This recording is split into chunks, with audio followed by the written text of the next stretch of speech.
इथे एका भांड्यामध्ये मी 1 वाटी दही घेतलंय। दह्यामध्ये आपल्याला बेसन पीठ टाकून घ्यायचंय। तर 1 वाटी दह्यासाठी मी 2 चमचे इथे बेसन पीठ टाकून घेतलंय। आता हे दही आणि बेसन पीठ चांगलं फेटून घ्यायचंय। हे पहा, हे सगळं छान एकजीव झालं आणि चांगलं फेटलं गेलं की मग ह्याच्यात आपल्याला पाणी टाकायचंय। तर साधारण 1.5 ग्लास एवढं मी पाणी इथे टाकून घेते। आपल्याला किती कढी बनवायची त्या अंदाजाने आपण इथे पाणी टाकू शकतो। एका भांड्यामध्ये 2 ते 3 चमचे मी साजूक तूप घेतलंय। तूप चांगलं गरम झाल्यानंतर त्यात थोडीशी मोहरी टाकून घेतली आणि मोहरी चांगली तडतडल्यानंतर ह्याच्यात आपल्याला जिरं टाकून घ्यायचंय। आता जिरं मोहरी चांगले तडतडले की 8 ते 10 कढीपत्त्याची पानं टाकून घेतली। त्यासोबतच 1 ते 2 हिरवे मिरचीचे काप टाकून घेतले। हिरवी मिरची आपल्या आवडीप्रमाणे कमी जास्त करू शकतो। आता हे सगळं ह्या तेलामध्ये चांगलं तळून घ्यायचंय। त्यासोबतच इथे थोडंसं हिंग टाकून घेतलंय आणि अगदी थोडी कोथिंबीर टाकून घेतली आहे। आता हे सगळं तेलामध्ये चांगलं तळून झालं की याच्यात अगदी किंचितशी हळद टाकायची आहे। हळद नाही टाकली तरी सुद्धा चालेल। ही हळद आता ह्या तेलामध्ये चांगली मिक्स करून घेतली आणि त्यानंतर हाय फ्लेमवरतीच आपल्याला आपण जे बेसन पीठ आणि दह्याचं मिश्रण बनवून घेतलेलं होतं ते टाकून घ्यायचंय। आता ही जी कढी आहे ही आपल्याला चांगली उकळू द्यायची आहे। मीठ आता टाकायचं नाहीये।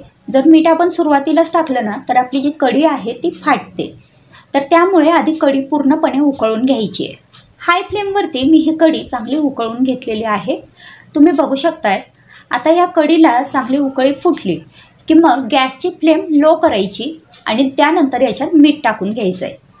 मीठ टाकल्यानंतर फक्त 2 मिनिटं आपल्याला ही कढी उकळू द्यायची आणि लगेच गॅस बंद करायचा। तर हे फुनके बनवण्यासाठी इथे मी घेतले 1 वाटी चणा डाळ आणि अर्धी वाटी मूग डाळ।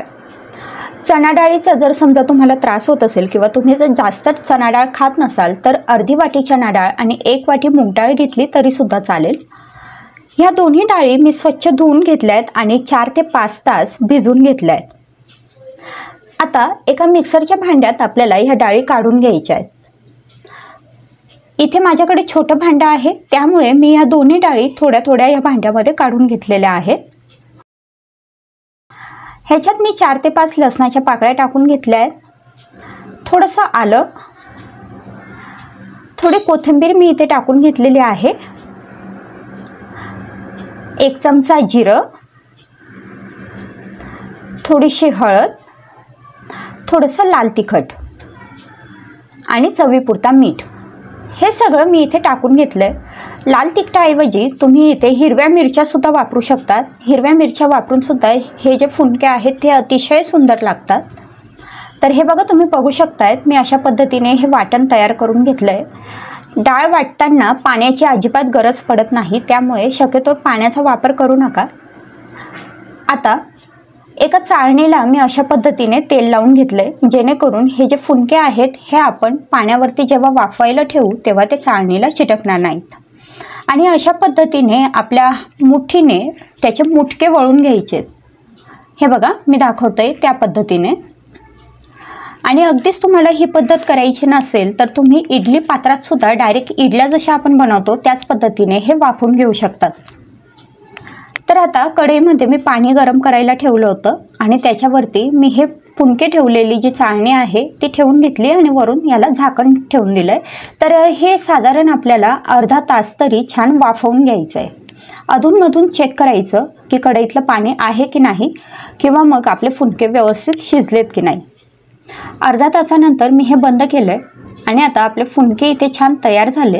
हे आपण असेही खाऊ शकतो किंवा मग ह्याला थोडंसं शालो फ्राय करून सुद्धा आपण खाऊ शकतो।